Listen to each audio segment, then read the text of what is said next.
Yo, how you doing today? My name is Rick. Today we're headed up to Lake Erie, Ashtabula River, and we're gonna see if we can't get on a dang steelhead bite. You guys asked for it, we're gonna give it to you. I'm meeting up with my buddy John Breedlove. He is a hammer up here fishing the tribs this time of year for steelhead. Might even get some walleye, maybe some smallmouth, we'll see. It should be a good one, people. This one should be a good one. If you haven't done so, make sure you subscribe, smash that thumbs up, ring that notification bell so you're getting all them juicy notifications, and let's get cast crazy. Let's go.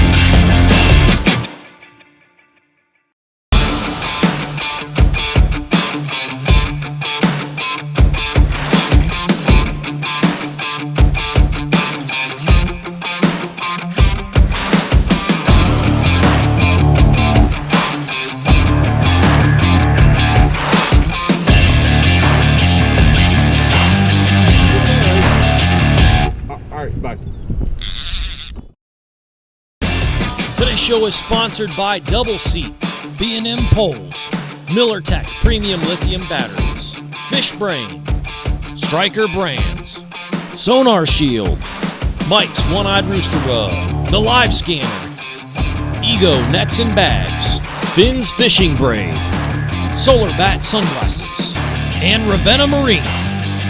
Now, back to the show.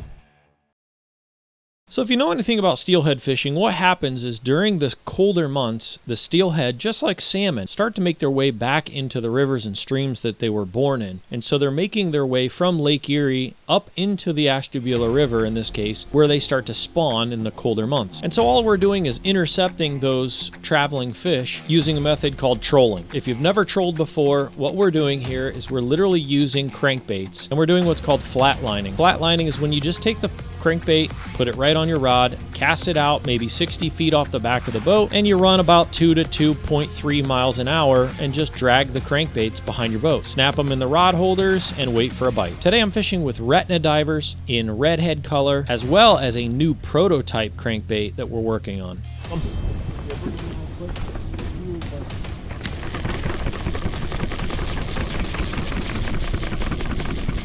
Now it's important too that whenever you get a bite on one rod, because each person has two rods on both sides of the boat, you don't want them to tangle up. These trout are very, very feisty fish, and so they can tangle your rods all up.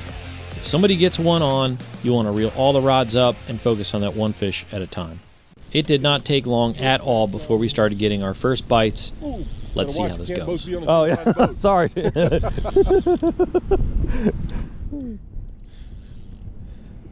get us down a little bit. This way he doesn't get where I want the poles on this. This one's nice, but you know what? And one of the things is about the full moon. For some reason, these fish will become like they're on steroids. It changes them. I don't know what it does to them. I used to always think that because they stock multiple strains. Yeah, like it was a different strain or something. Yeah, because the man is very young, strong, very long.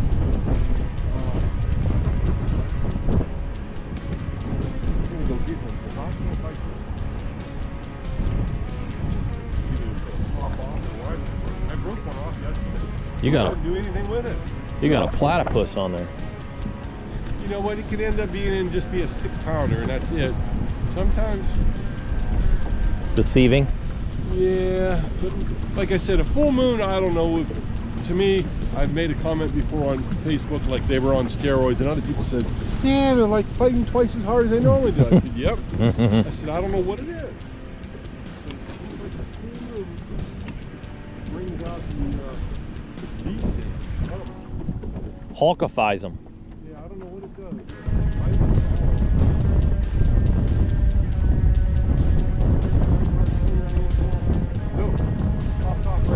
Darn. Yeah, probably got you in a snag or something, and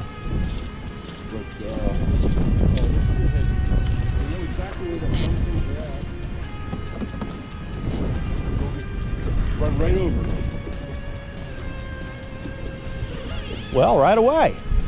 There you go. That's a fish. Speaking of jump.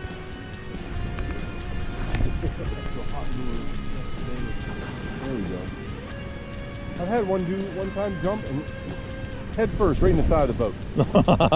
Donk. I'm like, what are you doing, dummy? You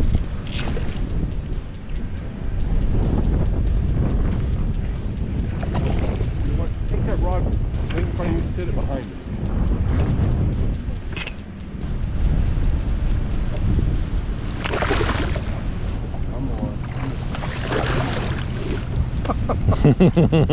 Spunky. Yes, like I said. That's what I love about steelies. The full moon makes them. You know, a lot of times you get them to their head to the surface, you get them kind of like heading toward the boat, and they'll keep coming. It's like, he knows what's up.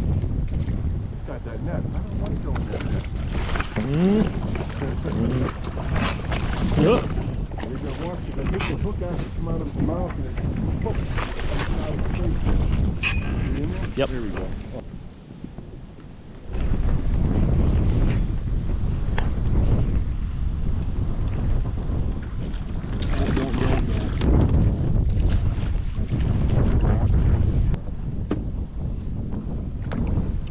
Beautiful.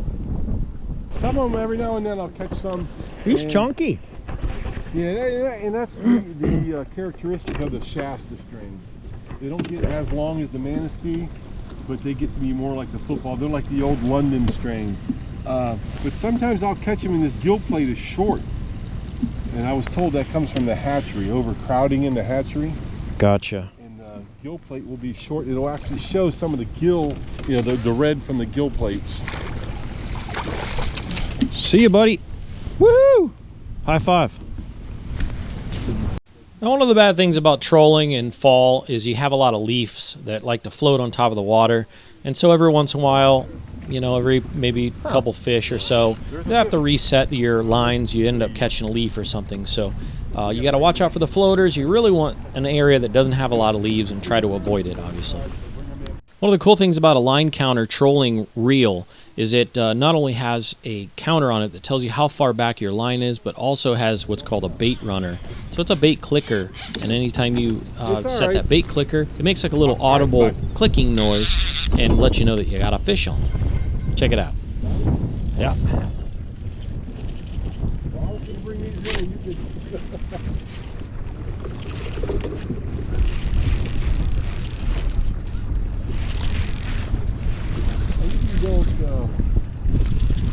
Uh-oh. Hang on, if you give me a second, I have this in. Usually that's why I usually don't do that, because you end up losing a lot more. Now that you got a moment there. Woohoo! The old retina diver strikes again.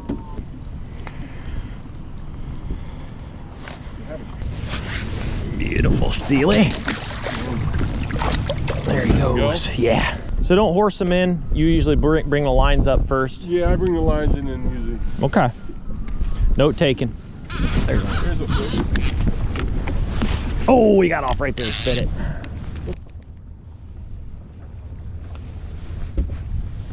Ended up catching myself, which is always fun.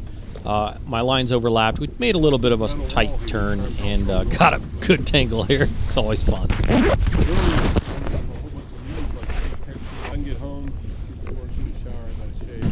There's fish.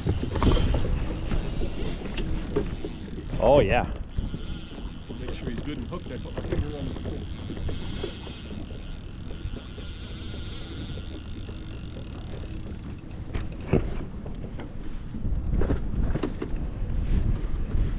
Put it in. That one looked like a better one too. From a distance at least. Whatever that one on the corner is what I wanted to see. Right. That had to be a buffalo or something. It was staying low. That or a big walleye. A big walleye. Like I said, a guy caught a 29-incher yesterday.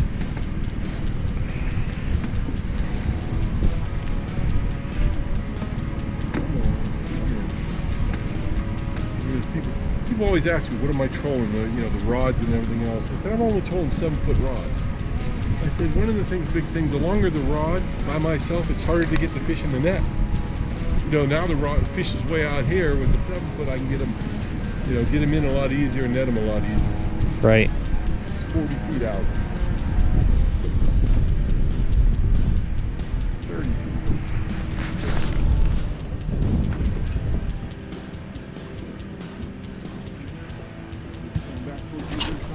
Got him. He's a nice, he's been upstream for a while. Yeah, color. Go ahead and hang him over that side. Beauty. He's got to do the gator roll. Oh, look at there. He helped us. Yeah. All right. Settle. Mute. I love when they get that color, man. I'll find where the outdoor chef Fish. This time I'm going to put a stop to him. Thank ya. So I told him, I said, you're advertising your stuff. I told you. All right, we're in, you get the boat to kind of come to a stop, then I'll hit spot lock. Ooh, freshie. A freshie. Is he swimming towards me or did he get off? Oh, he's swimming towards me. Woohoo!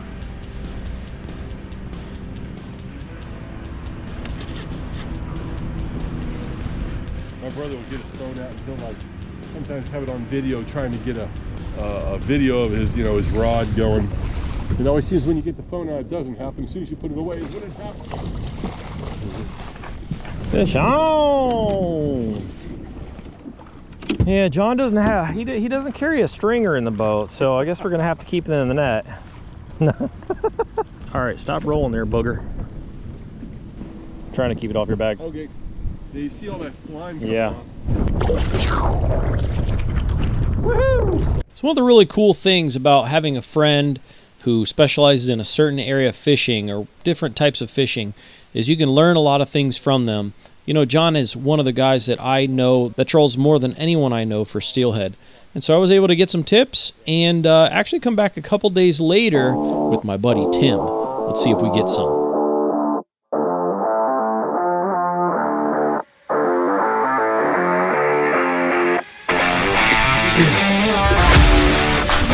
Well, that's how that works.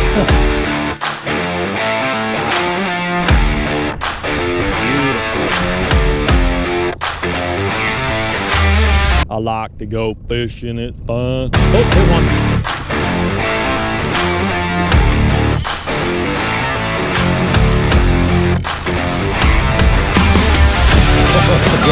Here, go ahead, I'll get it.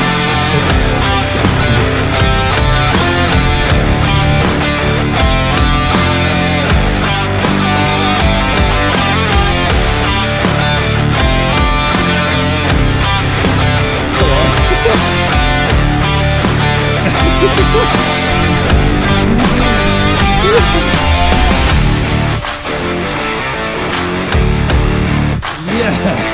We freaking did it! John.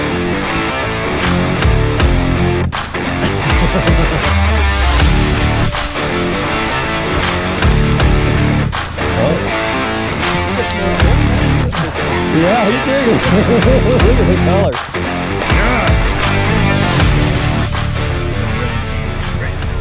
Alright, so today we're over the Ashtabula River and we're running the old trolling rig. We got 4 rods, 2 out on each side here. And we're running like 60-foot back, just flatlining with rednecks. And then on this one I have a new prototype bait we're working on. I didn't bring a lot of color. And there's a fish.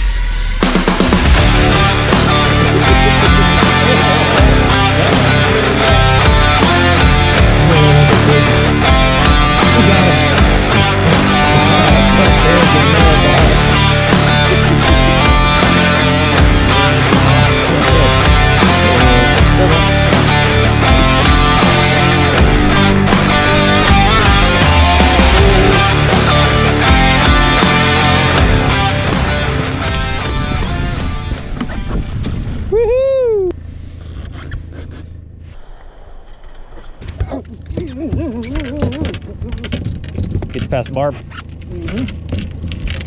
There's some pliers right there. Okay. Your finger okay? Yeah, it's good. Well, if you made it this far in the video, make sure you comment down below. Chrome Dome. Right? Right. Oh, baby. Hey, thanks for doing that.